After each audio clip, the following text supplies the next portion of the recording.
Estamos de regreso con usted aquí en Noticias del Congreso, transmitido al Valle de México en señal digital abierta, canal 45.1, a la República Mexicana, los sistemas de televisión por cable y al mundo vía Internet. Le cuento que en el Senado de la República, la Comisión de Derechos Humanos organizó audiencias públicas con organizaciones civiles rumbo a la creación del marco jurídico en materia de desaparición forzada de personas. Vamos a ver cómo se desarrollaron estos trabajos allá en la Cámara Alta. El maestro Juan Carlos Gutiérrez Contreras, de IDEAS, Litigio Estratégico en Derechos Humanos, recordó que la Comisión Interamericana de Derechos Humanos señaló que en México existe un patrón sistemático de desaparición forzada de personas. Dijo que no se quiere una ley que no sea eficiente porque el objetivo tiene que ser encontrar con vida a los desaparecidos y acompañar durante el proceso de búsqueda a los familiares. La consigna que hemos construido es que la ley de desaparición forzada debe ser construida con las víctimas porque es una ley para las víctimas de desaparición forzada. Lo que hacemos las organizaciones es acompañar el proceso, asesorar, pero no podemos repetir los mismos errores, insisto, que la Ley General de Víctimas, donde construimos una ley para las víctimas sin las víctimas. Por parte del Comité de Familiares de Detenidos y Desaparecidos hasta encontrarlos, Nadine Reyes Maldonado destacó la importancia de escuchar todas las voces involucradas. Recordó que organizaciones como la que representa han presentado propuestas en la materia. Aseguró que es necesario definir el delito de desaparición forzada y además la desaparición cometida por particulares, así como las sanciones y penas a considerar. Destacando como característica, y que esto es importante, la continuidad e imprescriptibilidad de ambos delitos. Para nosotros, tanto la desaparición forzada como la desaparición cometida por particulares tiene que quedar claramente establecido que no van a ser, que deben ser imprescriptibles. Así como también la obligación de las autoridades de perseguir el delito en todos los niveles de gobierno hasta saber la suerte o el paradero de las personas desaparecidas. Samuel Kenin, de la Fundación para la Justicia y el Estado Democrático de Desarrollo, habló de la situación de los migrantes y las desapariciones forzadas cometidas contra este grupo vulnerable. Recordó que están por cumplirse ya 5 años de la masacre de los 72 migrantes en San Fernando, Tamaulipas, y afirmó que no se investiga la desaparición forzada en casos de indocumentados. Señaló además que las autoridades lo llaman secuestro, no desaparición forzada con este grupo, por lo que es fundamental, dijo, clasificar estos hechos. Tanto la Fundación para la Justicia como la organización National Security Archive hemos logrado desclasificar información sobre el caso de fosas clandestinas de San Fernando, donde se señala que policías municipales participaron en tareas de halconeo, es decir, de vigilamiento, a favor de un grupo del crimen organizado, que detenían a migrantes y que luego los entregaban a grupos del crimen organizado. Por su parte, la maestra Isabel Martínez Álvarez, del Instituto para la Seguridad y Democracia, recordó que existen violaciones graves que deben ser atendidas, como la tortura, la desaparición forzada, la detención arbitraria y la ejecución.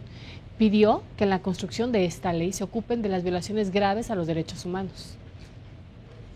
Nosotros sabemos que una vez que existe detención arbitraria, existe una amplia posibilidad de que la persona sea torturada, sea desaparecida o haya sido ejecutada. Dada esa circunstancia, me parece fundamental que una legislación integral y general considere la conexión entre estas 4 graves violaciones de derechos humanos. También me parece relevante que se haga una conexión de protocolos y estándares internacionales, pero a nivel legislativo. El doctor José Antonio Guevara Bermúdez, de la Comisión Mexicana de Defensa y Promoción de los Derechos Humanos, habló de los casos que el organismo a su cargo ha encontrado. Dijo que en su experiencia se han encontrado con una constante que implica una ineficaz estructura que permita la búsqueda efectiva y localización de personas desaparecidas, así como un ineficaz sistema de justicia que lleva a juicio a los responsables de la presunta desaparición forzada. Además, habló sobre lo que considera aspectos importantes que deberá incluir la nueva legislación. El delito de desaparición forzada de personas debe de contemplar todas las formas de autoría y participación previstas en la legislación penal y tratados internacionales aplicables. En particular, se deberá incluir la figura de la responsabilidad penal de los superiores jerárquicos civiles y militares que se reconoce en la propia Convención de Naciones Unidas y en el Estatuto de Roma que crea la Corte Penal Internacional. Seguimos con los trabajos que se realizaron en torno a estas audiencias públicas rumbo a la construcción de la ley en materia de desaparición forzada. La representante de Freedom House en México, Malikere Acosta Urquidi, destacó la importancia de la construcción de esta ley. Dijo que la organización que representa busca fortalecer el Estado democrático de derecho y es precisamente el crimen de desaparición forzada el que mina las bases de este Estado. Pidió en tanto que esta ley sea el resultado del trabajo conjunto entre legisladores y víctimas. Porque, pues, quiero recordarle también a la Comisión de Derechos Humanos del Senado que los propios instrumentos internacionales de derechos humanos que regulan la desaparición forzada son el resultado del trabajo de las propias víctimas de esta práctica. Por la Universidad Iberoamericana acudió ante la Comisión de Derechos Humanos del Senado de la República Juan Carlos Arjona, quien se refirió a la armonización en todo el país de leyes como la de víctimas, de tortura, de trata de personas, de secuestro y del código, también del Código de Procedimientos Penales, debido a que este delito pues, es uno de los más recurrentes. Es el concepto de víctima. Lamentablemente, aunque la Ley General de Víctimas hace una mención desde el desarrollo del derecho internacional y otros aspectos de dos tipos de víctimas directas o indirectas, esa ley dejó un margen de apreciación o margen de maniobra para quienes tenían que interpretar esa ley para definir justamente en algunos casos quiénes eran víctimas directas o indirectas. Un sistema nacional de registro debe ser tomado en cuenta en este marco legal, pero también lineamientos que detengan prácticas como detenciones arbitrarias, así lo señala Javier Carrasco Solís, del Instituto de Justicia Procesal. Debemos de tener el registro nacional, coincido con la Cruz Roja, de personas detenidas.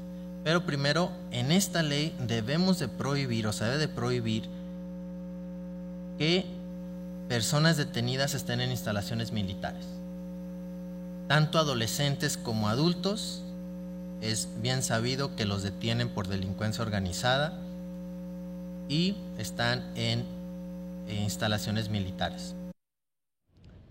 Bueno, y Magdalena Díaz, madre de un desaparecido, dijo que esta práctica es una guerra directa contra la familia de aquellos niños cuyos padres nunca aparecieron. Pidió no llamar a las víctimas ausentes o no localizados. Nuestros hijos no se los llevó el crimen organizado. Es el crimen institucionalizado, siempre lo he dicho y no me van a quitar de ahí, no me van a mover de ahí. Es el crimen institucionalizado, porque bien sabemos que están dentro de las mismas instituciones de gobierno. Y es el crimen autorizado por las mismas instituciones de gobierno. Mario Vergara, por ejemplo, busca a su hermano desaparecido desde 2008. Él habló de los otros muertos de Iguala, una organización que en los más recientes años se ha dedicado a tratar de encontrar a los desaparecidos. Explicó que se necesita tecnología para buscar a los mismos. Además señaló que es necesario contratar a un perito independiente para las búsquedas e identificación de los cuerpos.